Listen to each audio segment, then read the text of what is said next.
మొన్న ఈ మధ్యన నేను బయటికి వెళ్ళి ఒక కార్యక్రమం అంటే దాదాపు ఇదివరకైతే అంతా రోడ్డు మీదనే ఉండేవాడిని.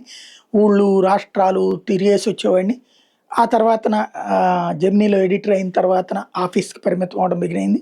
అప్పుడు కూడా ఏదో ఒకటి చేయూరుకునేది కాదు. విదేశాలకు వెళ్ళడం అట్లాంటివి చేసి వచ్చిన సందర్భాలు. కాపోతే ఇప్పుడేమో కంటిన్యూయస్‌గా స్టూడియోలో కూర్చొని మాట్లాడుకుంటున్నాం. టాపిక్స్ సేకరించుకోవడం ఇదే సరిపోతుంది. కాపోతే ఆ మధ్యన హైందవ శంకరరావుని పెట్టినప్పుడు ఆంధ్రప్రదేశ్‌లో హైందవ శంకరరావు పార్టీలకు అతీతంగా పెట్టారు. అసలు జనం ఎట్లొస్తారో చూద్దామని వెళ్ళా. చాలా నిండుగా కనిపించడం. ఆ రోజు నేను అక్కడి నుంచి లైవ్ కూడా ఇచ్చాను. అయితే హైందవ శంకరరావుని చూసినప్పుడు మొట్టమొదటి పొద్దున్నే ఎవరు కనిపించలా. కాసేపటికి అట్లా అయిపోయి తర్వాత రోడ్డు మీద నుంచోడానికి కూడా ప్లేస్ లేనంతగా జనం వచ్చారు.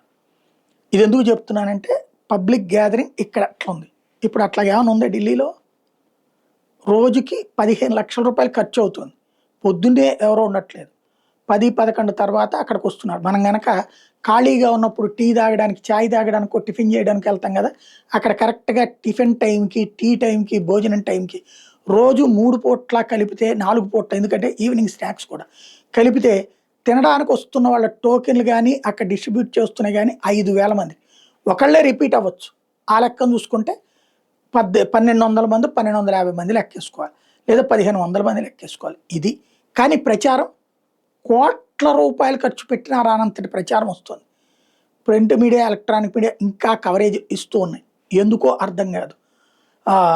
ఏంటి అంటే మన దేశంలో మోడీని దించడానికి చిన్న తురుపు ముక్క అయినా సరే వదిలిపెట్టరనడానికి సాక్ష్యం అది.